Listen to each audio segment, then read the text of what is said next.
Okay. Good afternoon. I'm Nimesh Desai. I'm a psychiatrist and a public health professional who also is inclined to work in a lot of areas of disability and the related fields. We are here for a session in the National Ability Summit on inclusive living for hidden or invisible disabilities. And I have three wonderful, very experienced lady colleagues with me on the panel. Let me introduce each one of them. Dr.Shanti Auluck is a professional psychologist with a doctorate in psychology who has been in teaching position for a long time in Delhi in reputed institutions. In addition to that, she had initiated an NGO for persons with intellectual impairment or disability, especially the adult persons with intellectual impairment. And needless to say, she has a number of awards to her credit. She has worked on a lot of policy making committees and bodies. Her major areas of expertise, if I might enumerate briefly, are training and employment of adults with intellectual disability, creating scalable models, family support services, assisted living in group homes, and awareness campaigns for ID and advocacy about their rights. Shanti ji, welcome. Thank you for being here. We have with us Mary Barua. Mary Barua is the director for Action for Autism as well as the National Center for Autism India. And she has truly been, and I'm able to witness to this over the last 30 years, she has been instrumental in getting the policy as well as programmatic emphasis crystallized in the country on autism.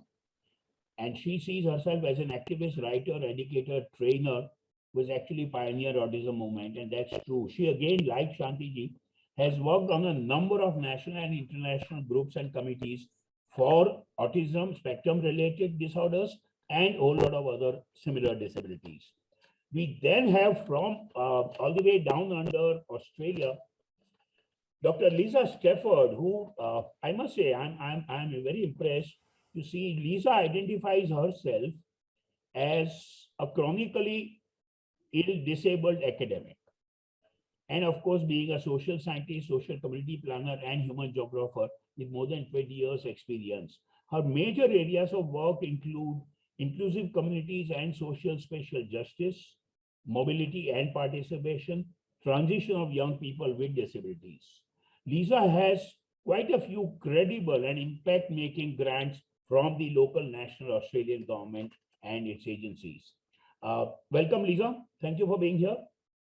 One more time, Dr. Shanti, Mary, and Dr. Lisa Stafford. It's my pleasure to have you here. And let me just lay out one or two brief ground rules in addition to what we already discussed. One, as we go along, please make sure that we go at a speed that the language and the sign language interpreter can do his or her job. Two, I will possibly have posers or stimulus points as I see them rather than questions to each one of you, possibly the common ones. And so I will kind of flow from one to the other panelists. And three, as is likely, if we have a rejoinder or a supplementary comment to make, just in the interest of audio, let's make sure that we can raise our hand or finger and we'll get to the other panelists. Can I start with you, Lisa?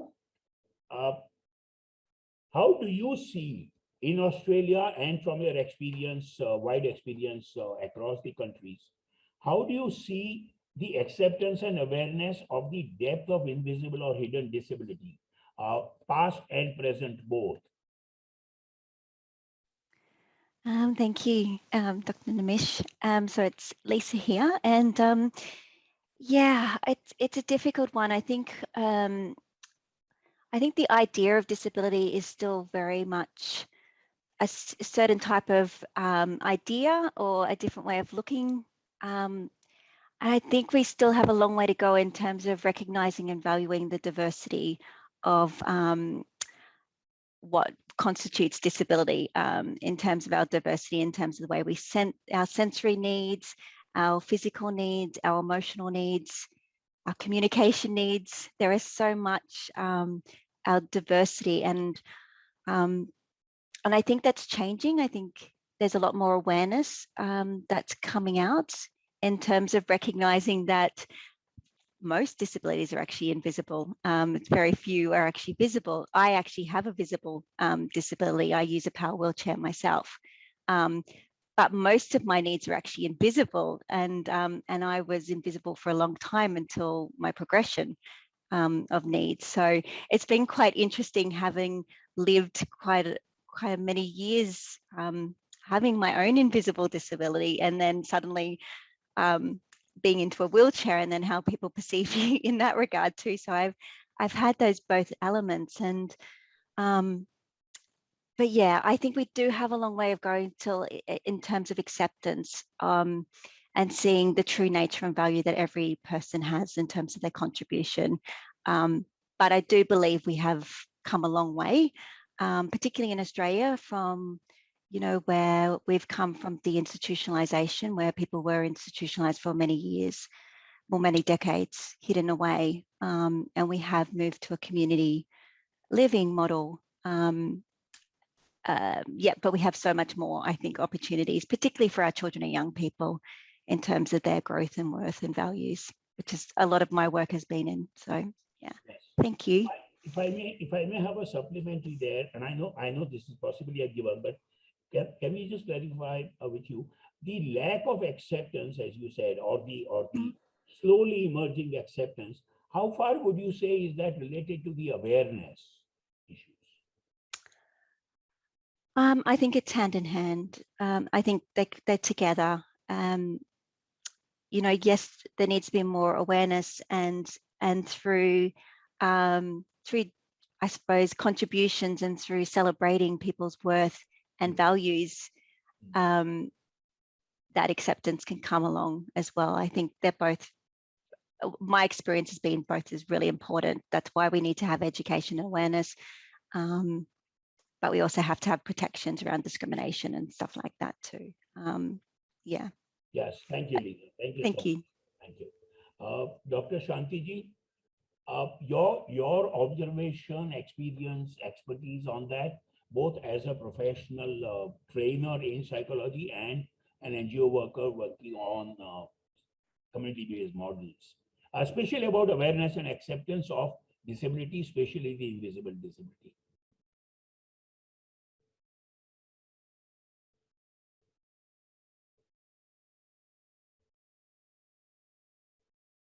Shanti ji, you're on mute. So what I have seen is that a lot of people carry prejudiced opinions because they do not know. They do not understand people with disabilities, and particularly the hidden disabilities. And so they carry all kinds of notions. So what I have found is that when we, our children or our young people, when they go out in the community, participate like everyone else in various kind of community programs or events or places, there is a sensitization which is occurring, and people are more willing to know more about them and accept them slowly as a part of the human diversity.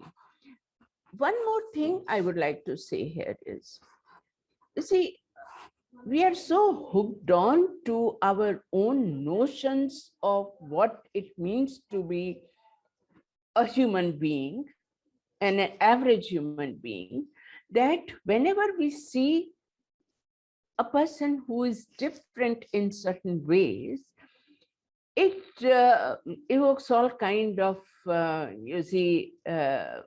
notions which are based on misinformation. So when you see, they get to understand that there are different ways of being in this world, and hidden disabilities also the same, then there is a different kind of thought process which starts happening in people's mind. And if personally, if I speak of it, for me, it has been really transforming because I don't see disability. I see people with diverse kind of conditions, life conditions, including a so-called, so-called normal people. So this diversity thing really helps in slowly changing the mindsets. Thanks, Shanti ji. Mary, your take on that, please. Thank you, Nimesh ji. So, well, I think I of course, go along with everything the earlier speakers have said. And I think that, there is a lot more awareness, definitely in India and in South Asia. Across South Asia, there's been a great deal more awareness, but that awareness also comes with a lot of stereotypes. So within those stereotypes, what you have is either there is pedestaling or the charity mode. So we don't have the thought of disabled people as being people just like you and me, right? Mhm. They are people who either we feel sorry for or we put on a pedestal and say, what amazing human being. Oh, this person is deaf, but is still a lawyer. But why can't a deaf person be a lawyer? So we are at that stage of being at one of the two extremes, either a pedestal or charity. And the thing is that, something that Lisa said about invisible disabilities, and that's for all kind, because for instance, I have a colleague who has autoimmune disorder, and that is disabling for her, right? And I know that a lot of people who did not know that she has the condition judged her for the leaves she was forced to take. Or we have colleagues who are autistic, and we did not tell everybody. And we've had autistic parents who judged an autistic teacher as being rude and outspoken when that person was just being autistic, right? And forthright. So, invisible disabilities are something that so we have awareness, but we don't really have that much of acceptance. That's the area where we need to work on. And because acceptance is not there, this kind of thing happens. And a lot of it comes from not being able to accept somebody who's different. Because if like Shanti ji said, when we begin to accept diversity, then we can be more inclusive. And I think a very important part of that acceptance is being empathetic. And I truly believe that if a society is broadly empathetic, whether you are aware or not, you'll be inclusive. But if a society lacks empathy, you could have awareness, but acceptance will come a long time in coming. And it is particularly relevant for, say, people working with autistic individuals, because autistic people are accused of lacking empathy. That's the this thing, that they lack empathy, which is not true at all. The ironic thing is the neurotypical world lacks empathy towards the neurodivergent. They never understand their perspective. So we accuse them of being, lacking empathy, but we ourselves exhibit lack of empathy. And I think empathy is really the one aspect that helps shift us from awareness to acceptance. That's a very interesting point you're making, Mary. That awareness might be a helpful step towards acceptance, but not a prerequisite or a necessary one. A society or groups of individuals might have acceptance and empathic acceptance of the diversity. If one can train oneself to see diversity as a norm. You're be saying that. Can I then move on to request all three of you to share your views on to what extent has UNCRPD actually helped at policy and program level or at the society level, would you say? Because that does accept the whole idea of personhood and diversity, as all three of you said, right? Sorry, I didn't get the question. How would you see the role and the contribution of UNCRPD? Okay. Mary, you could begin with that. See, the UNCRPD has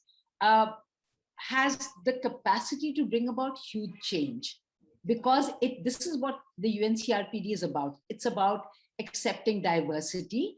And I think the most important thing is the UNCRPD actually talks about providing positive discrimination. Because one of the things we keep hearing is that, oh, I treat everybody equally. But treating everybody equally is not good enough.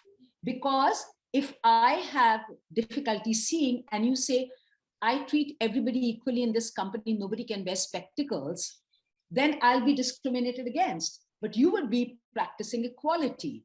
And that is really what happens.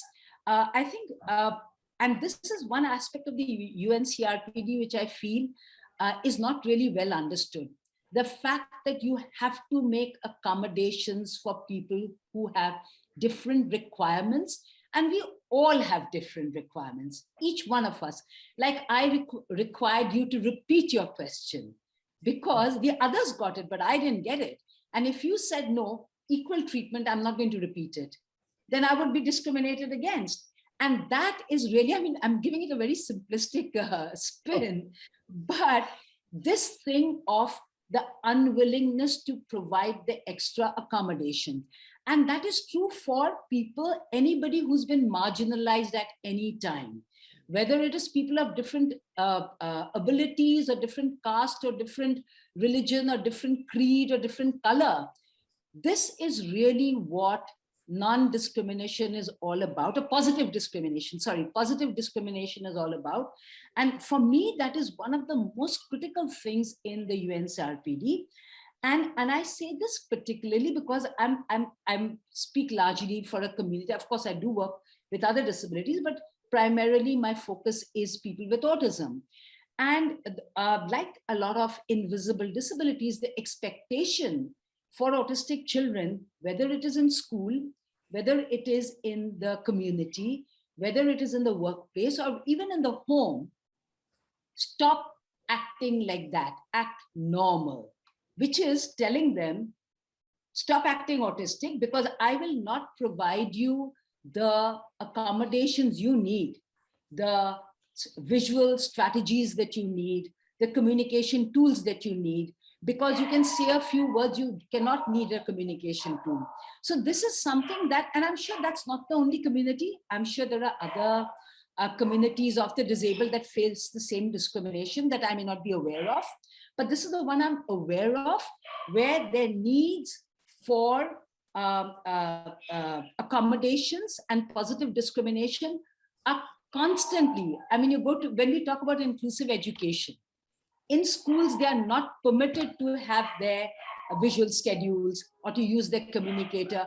Nobody else is using it. Why should I give it to him? So positive discrimination for me is one of the most important aspects of the UNCRPD, as well as the creating awareness. Creating awareness is something most governments do not spend much on.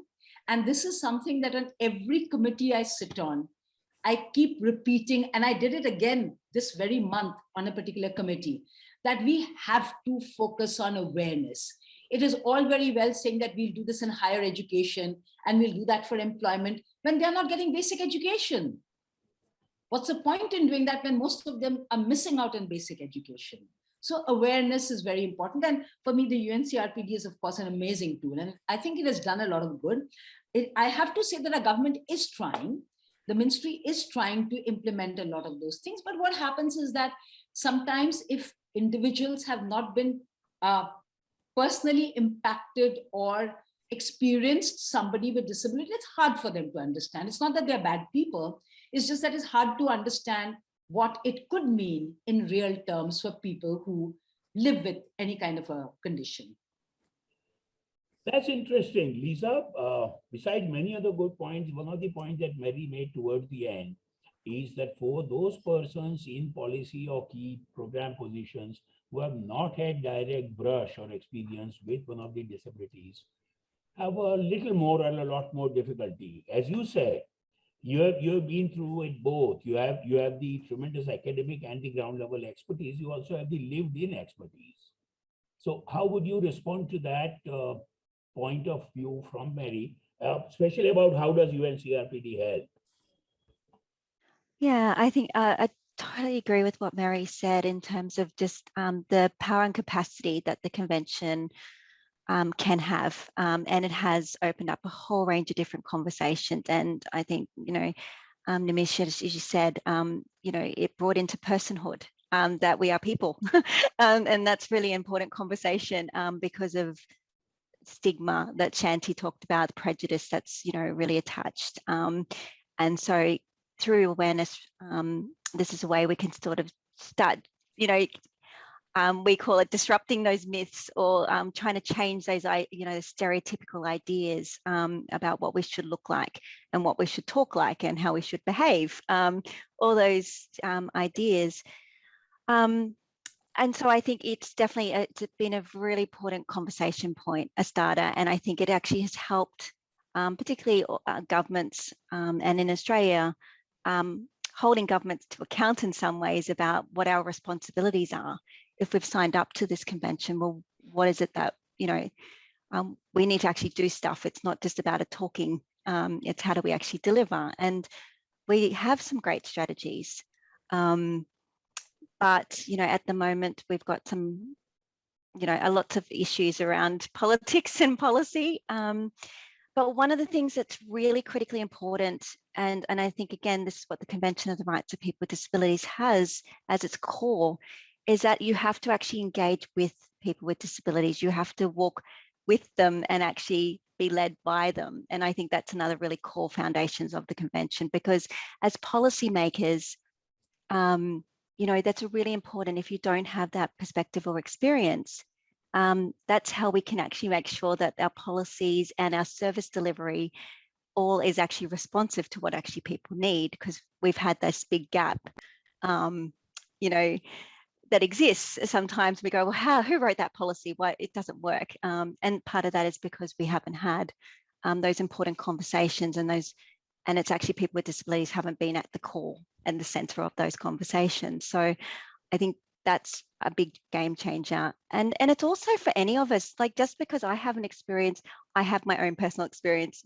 It's like one person with autism has one person with autism, one person with multiple chronic diseases like myself is just one person. We have empathy and can relate, but it's all our own personal journeys, because we also have all differences in class, our differences in opportunities. There's all these other intersecting, we call them axes of differences. So I think that's always important to remember. So that's what I talk about with policymakers. You can take perspective. We need to, how do we get people to take perspective and to step outside and see what that's like?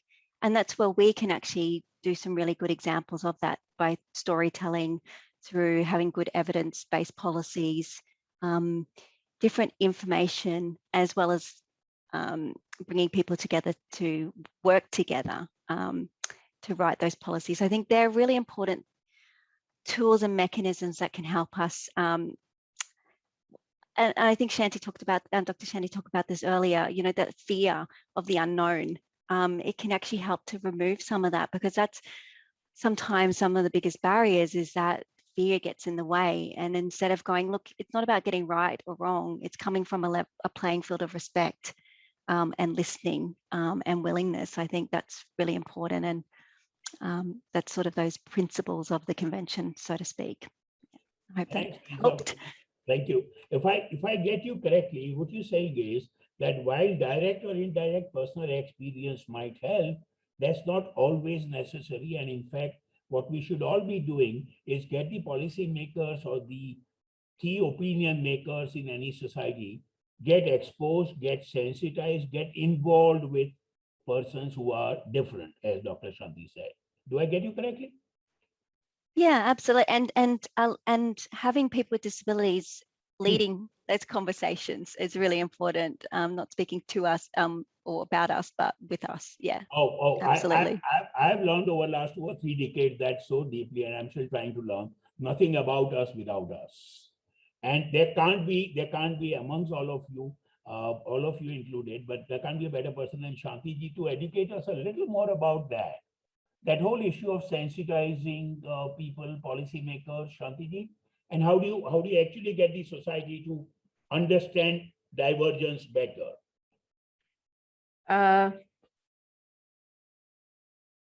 See, it is what I realize is that this shift from the disability perspective to divergence perspective is a very deep one.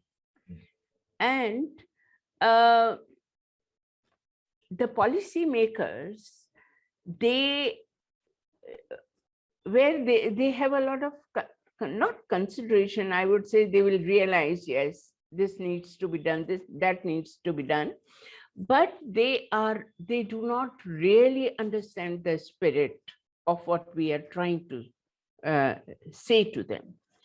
So what I realized is a lot of storytelling, lot of short videos and films, and the places where they are working or places where they are living and sharing experiences on their behalf is something very important. And also another thing, I realize that many of the hidden disabilities, the people themselves are not able to articulate their positions, their feelings, their thoughts as much as to make the other people understand. So I feel that the families and also the teachers both should become an important part of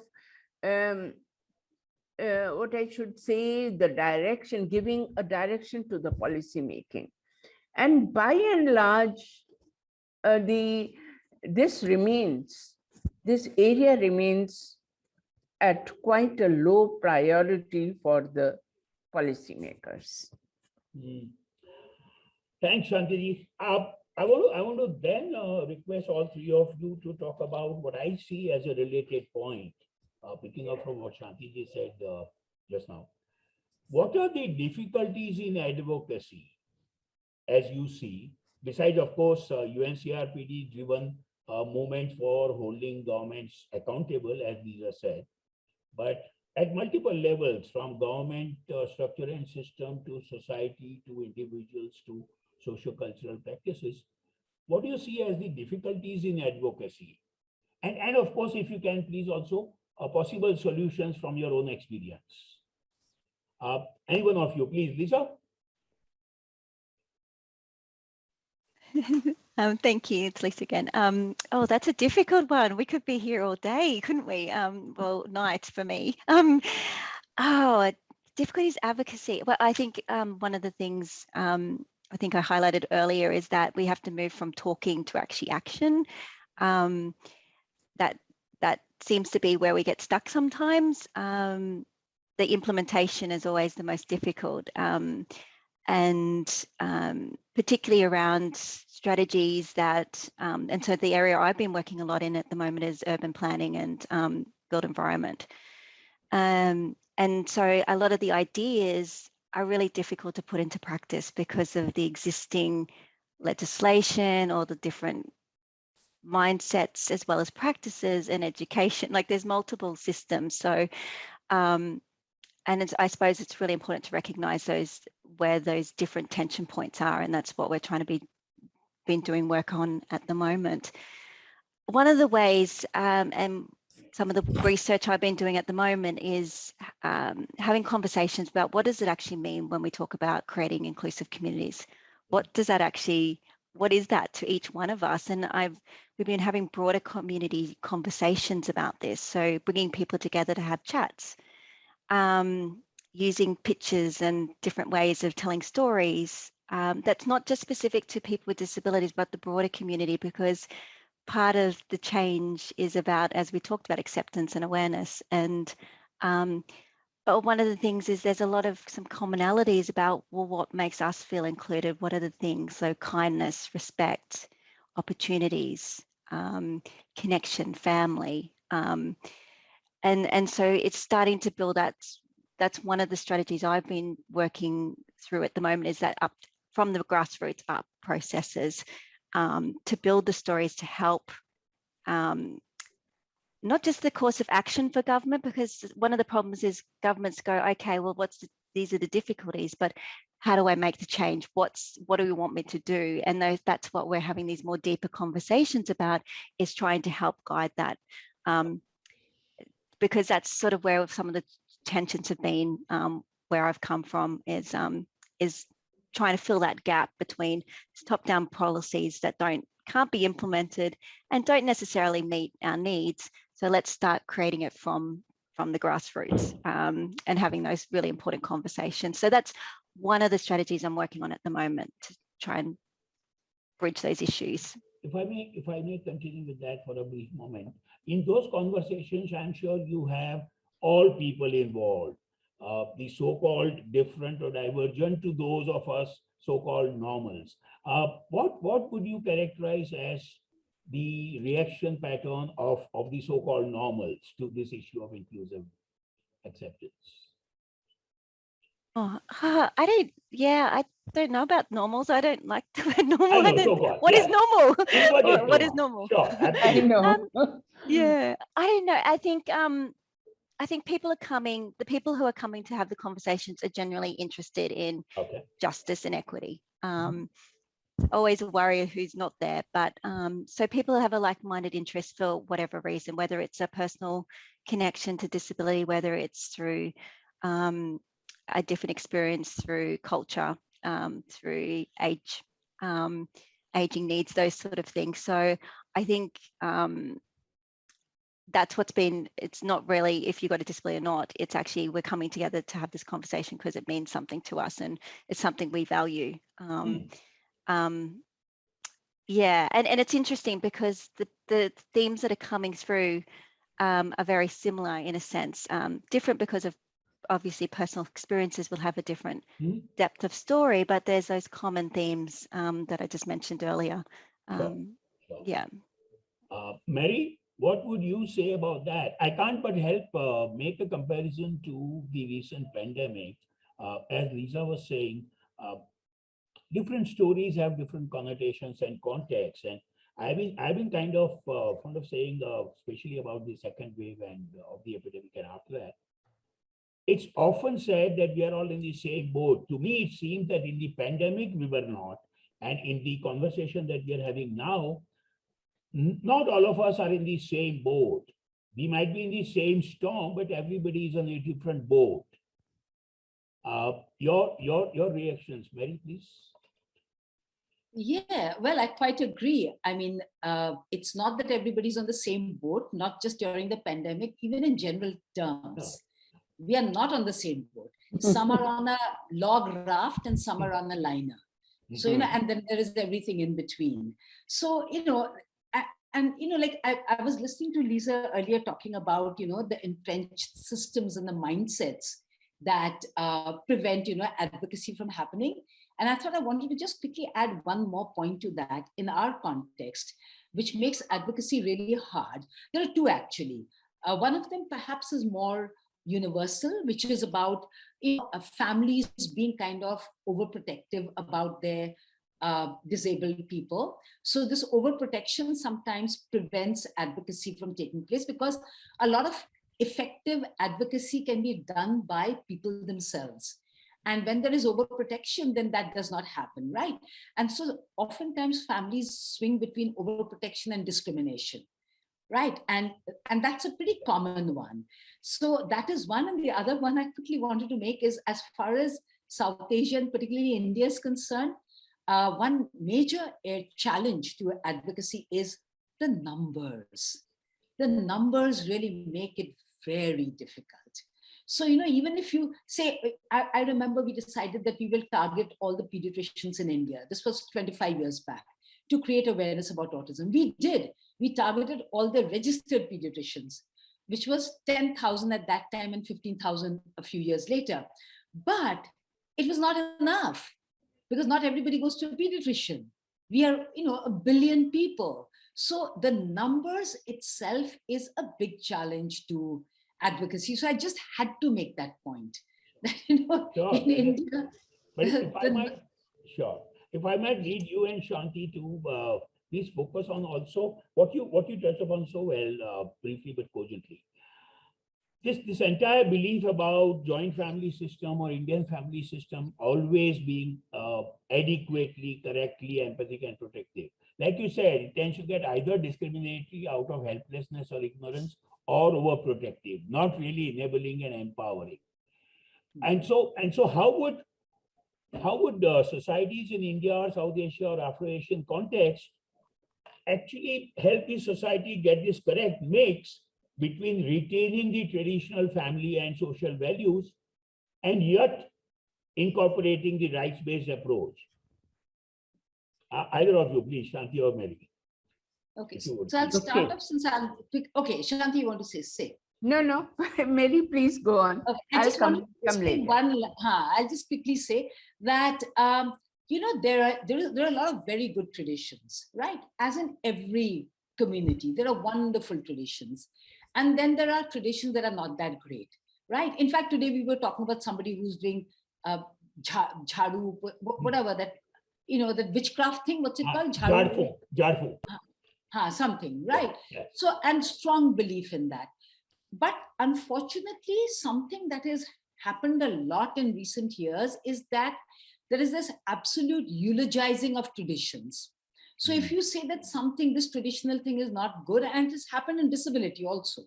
So you cannot criticize any tradition that has been there as far as disability is concerned, because tradition is all good, joint families are all good, everything that is happening is great. And that is not correct. There are great things in tradition that we want to retain, but there are bad things that we want to change. And that is true of every society. That's only the limited point I wanted to make. Shanti ji, please, I'm sure you'll have a lot to add. Yeah. You see, I agree with Mary that families often tend to be very, very protective and in a way stifling the growth of the person with certain forms of disabling conditions. So the right mix, you see, the family provides a lot of security to everyone's life, but at the same time, enabling environment, and which can come only from human rights perspective. So now I often, that is what I have started doing in the last few years, that I'm talking a lot about human rights. And I say that everyone, for that matter, has the same kind of needs, the same range of emotions. We have one life to live, and it is precious to each one of us. In that sense, everybody must get the optimum opportunities, some minimum opportunities and services to be able to grow. And when we you see, bring that kind of a shift in our mind that it is a matter of human rights, then possibly very, very slowly, there would be a change in the mindset. But before that, we have to show, we means the people working in the field with the conditions and particularly hidden disability, we have to show the people their growth potential through concrete examples. So when people see, I know in the last 5-6 years, myself and Mary, we have worked on creating spaces in the open employment for our young people.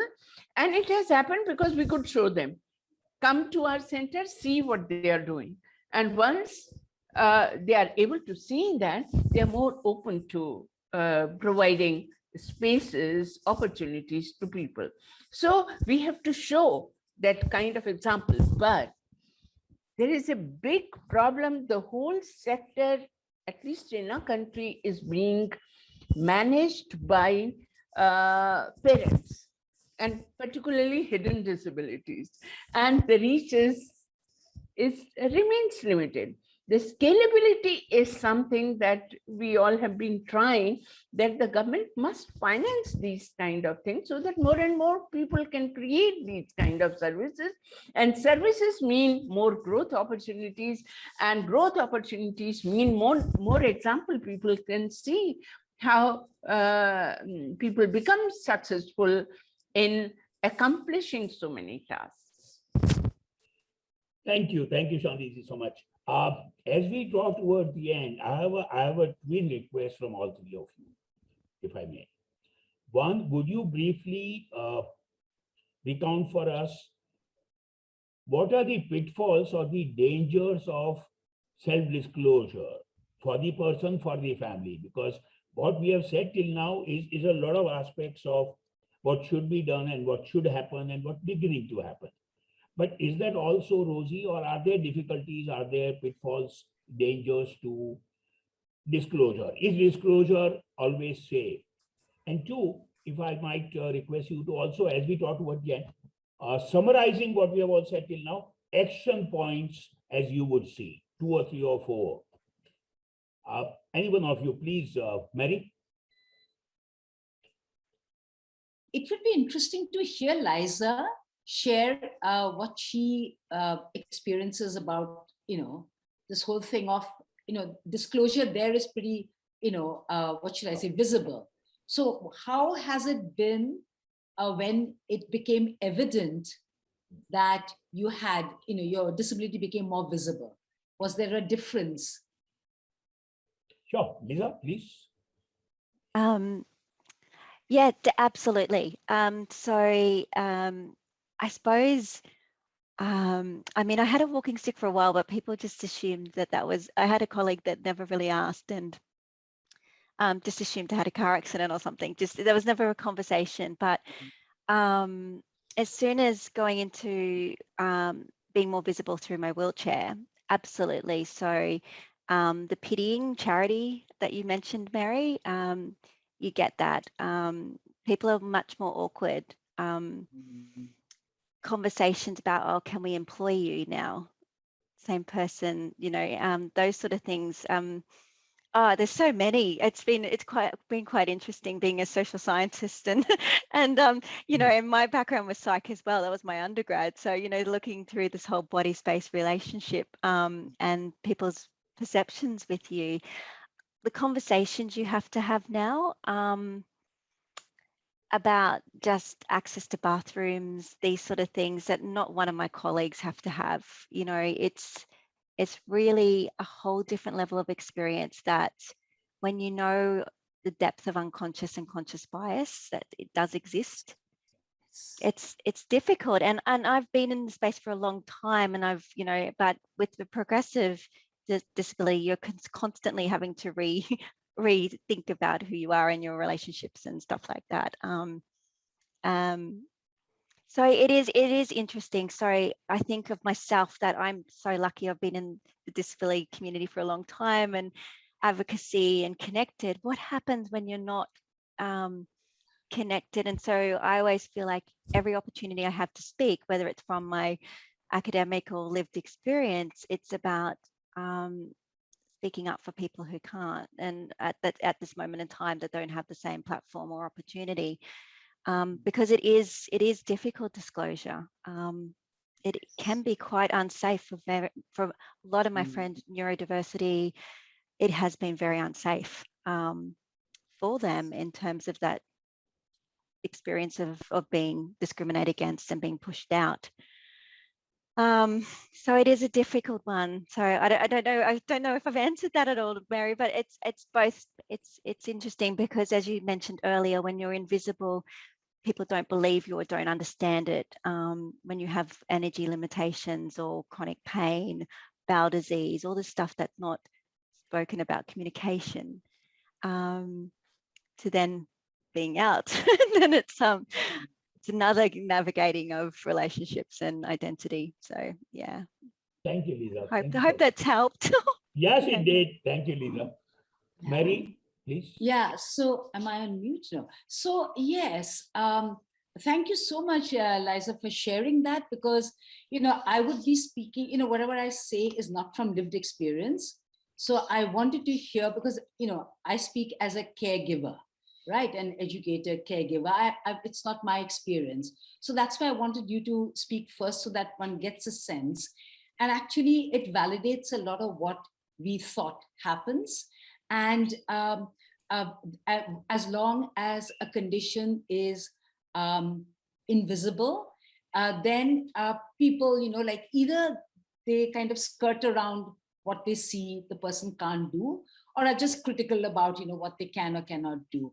But once they find out, there is this extreme awkwardness that you mentioned. People, for some reason, people don't want to talk about it. Like talking becomes, difficult. And then there is often sense of, oh, now we have to do this for this person.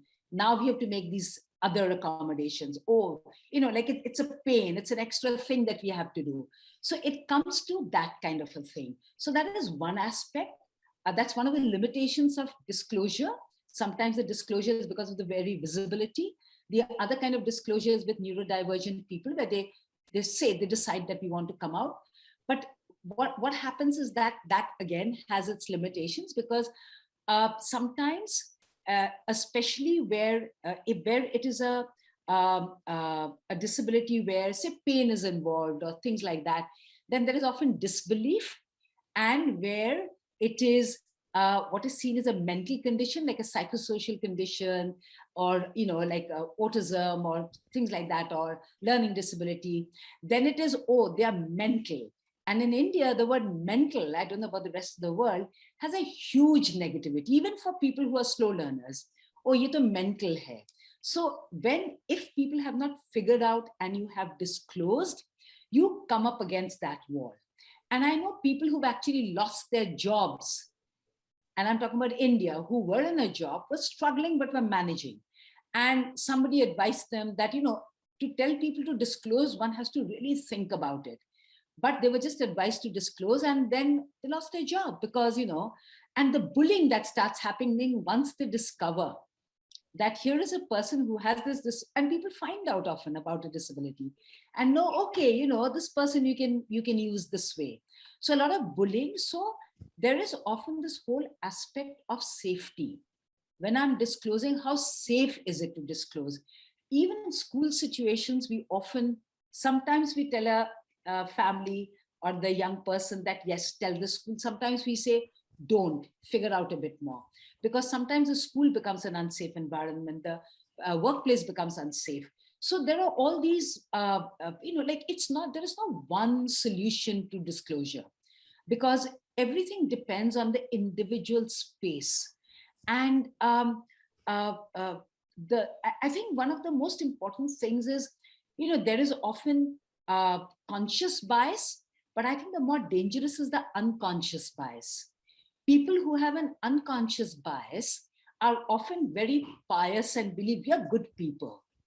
And I think unconscious bias is way more dangerous than conscious bias, because there people sit and say, oh, we are good people, we do this and we do that, and actually they discriminate in multiple ways. Thank you, Mary. Thanks so much. Shanti ji? You see, as pointed out by Mary, a lot depends upon the situations and the people with whom you are in that kind of a situation. Because you see, people will tend to figure out that there is something different about this person. So what I feel is that rather than allowing them to continue with their own filling up the gap kind of a thing, which means often the notions, apprehensions, and so on, it's better that when people are trying to understand, that we explain the situation to them. But a lot would depend upon what kind of individual we are talking about. So a person with, say, learning disability, there's no need to self-disclosure in most of the situations. But say people with autism, and that also, you see, people on high spectrum, or similarly people with intellectual disability, or maybe some psychosocial disability, then there would be, people would sense that there is something different about this person. So in order to create understanding environment, I feel that explaining will help in creating a kind of sensitive environment, and it will work that way. Because you see, primarily my experience is mostly with intellectual disability, particularly in terms of work. And I have seen when we are explaining to them that what does it entail and how the person thinks and responds to various kind of situation, what his likes and dislikes are, giving more kind of human descriptions of the person rather than disability description. I have seen that people do respond to that. And in any way, biases we cannot, because this is the human tendency to always start with what we know, and from there comes the all kind of biases, rather than looking at the situations of people objectively and then making certain kind of observations. So I feel disclosure perhaps at some stage would be required for creating a space. Thank you, Shantiji. Can I take the liberty of summarizing some of the points that we have made, as well as possibly those who become the action points, and if we'll have very quick, crisp, brief reactions to that. We are talking about awareness through whatever means, different means that we can all do. Talking about increasing empathic acceptance, including we are talking about reviewing the normalcy model that human race seems to follow, celebrate divergence, advocacy through UNCRPD or other avenues, retaining family and social values for whatever culture or subculture, alongside rights advocacy, alongside legal protection, policy oversight, and social audit if required. But the biggest challenge, it seems, I have understood from all three of you, is upscaling and sustainability, besides small projects and demonstration ideas. Any quick reactions, please, any one of you?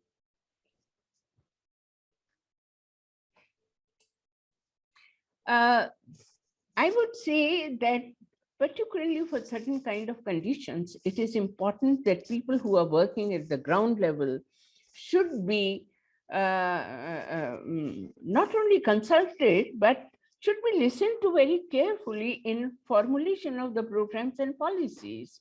Otherwise, things will change very, very slowly. Sure. To repeat myself, what I have learned in the last 2 or 3 decades from all of you, nothing about us without us. Without us, yes. Absolutely. Yes. Any quick reactions, and can I summarize one more time to say what we are talking about in this session particularly is make the invisible more visible and accepted. It remains for me to thank all three of you very profusely, sincerely. Mary Barua, Dr. Shanti Auluck, Dr. Lisa Stafford. Thank you so much on behalf of National Ability Summit, as well as on my own part. Thank you.